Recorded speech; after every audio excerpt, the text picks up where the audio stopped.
मुख्यमंत्री डॉक्टर मानिक शाह ने रविंद्र भवन में आयोजित सम्मान समारोह में कहा कि पुष्पवन पैलेस होटल का काम जल्द ही शुरू होगा। इसके अलावा जनजातीय छात्रों की शिक्षा में सुधार के लिए और अधिक हॉस्टल्स बनाए जाएंगे। राज्य के विभिन्न छात्रावासों के 2025 माध्यमिक एवं उच्चतर माध्यमिक परीक्षा उत्तीर्ण करने वाले मेधावी विद्यार्थियों को सम्मानित किया गया। रविंद्र भवन में आयोजित इस समारोह में मुख्यमंत्री डॉक्टर मानिक शाह भी उपस्थित थे। राज्य सरकार जनजातियों की शिक्षा और सामाजिक आर्थिक विकास को विशेष महत्व दे रही है। इस संबंध में राज्य सरकार पेयजल, जनजातीय छात्रों के लिए हॉस्टल्स, जनजातियों के लिए multipurpose marketing centre, land lease, health security सुनिश्चित करने, सड़क निर्माण सहित विभिन्न लाभकारी योजनाओं को लागू करने की व्यवस्था कर रही है। मुख्यमंत्री ने कहा कि राज्य सरकार धरती आबा जन भागीदारी अभियान परियोजना के तहत 20 छात्रावास, 2 मल्टीपर्पज मार्केट और 9 फॉरेस्ट राइट सेल का निर्माण करेगी।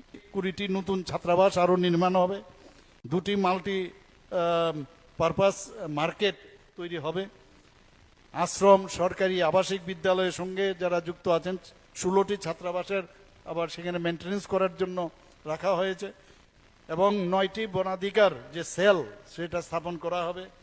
119টি অঙ্গনওয়াড়ি কেন্দ্রে প্রায় 14 কোটি টাকার উপরে সেখানে অনুমোদিত হয়েছে।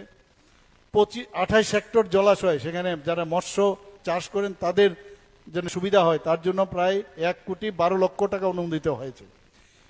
সমগ্র শিক্ষা অভিযানের মাধ্যমে 15টি ছাত্রাবাস নির্মাণের জন্য অনুমোদন দেওয়া হয়েছে।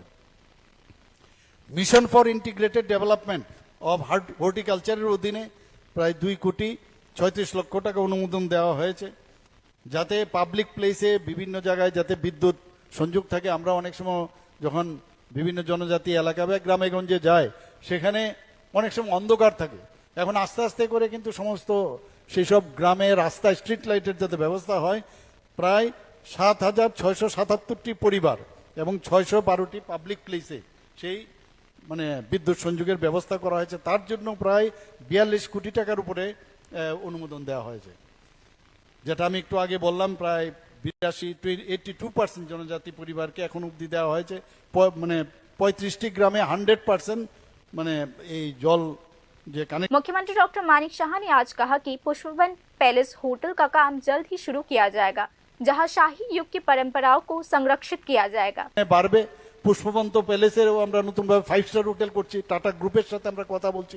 প্রায় 200 জনের মধ্যে এখানে তারা সেখানে চাকরি দেবে এবং 100টার মতো ওখানে রুম করবে সেখানে এবং এর মধ্যে এক্সক্লুসিভ যে 4-5টা রুম করবে সেটার মধ্যে এক একজন থাকার জন্য প্রায় 150 থেকে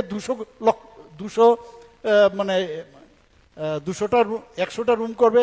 এর মধ্যে 4 থেকে 5টা রুম করবে যেখানে এক্সক্লুসিভ তার যে ভাড়া প্রতিদিন প্রায় 1.5 থেকে 2 লক্ষ টাকা। আপনারা ভাবুন কে থাকবে, আমি তো পারবো না, তাহলে কারা থাকবে? বিদেশ থেকে ওনাদের যে সার্কিট আছে তারা কিন্তু এসে এখানে থাকবে আর বাকিগুলো নর্মাল যেরকম স্টাইলে থাকে এবং সেগুলো মহারাজাদের যে কীর্তি তার প্রতিটা হলের মধ্যে থাকবে। তখন সেখানে আমরা অলরেডি তাদের রেট্রোফিটিং এর জন্য 17 কোটি টাকা আমরা দিয়েছি। পুষ্পবন্ত প্যালেস হোটেল হবে এবং ভারতবর্ষের মধ্যে প্রথমবার যে গভর্নমেন্টের সাথে এই টাটা গ্রুপ তারা মৌ করেছে এবং এটা গ্রাউন্ডিং হচ্ছে কিছুদিনের মধ্যে। আর অন্যান্য জায়গায় হয়েছে কিন্তু সেটা তাদের প্রাইভেট যারা মহারাজারা তাদের যারা অফস্প্রিং আছে তাদের সাথে করেছেন, কিন্তু গভর্নমেন্টের সাথেই প্রথম করেছে।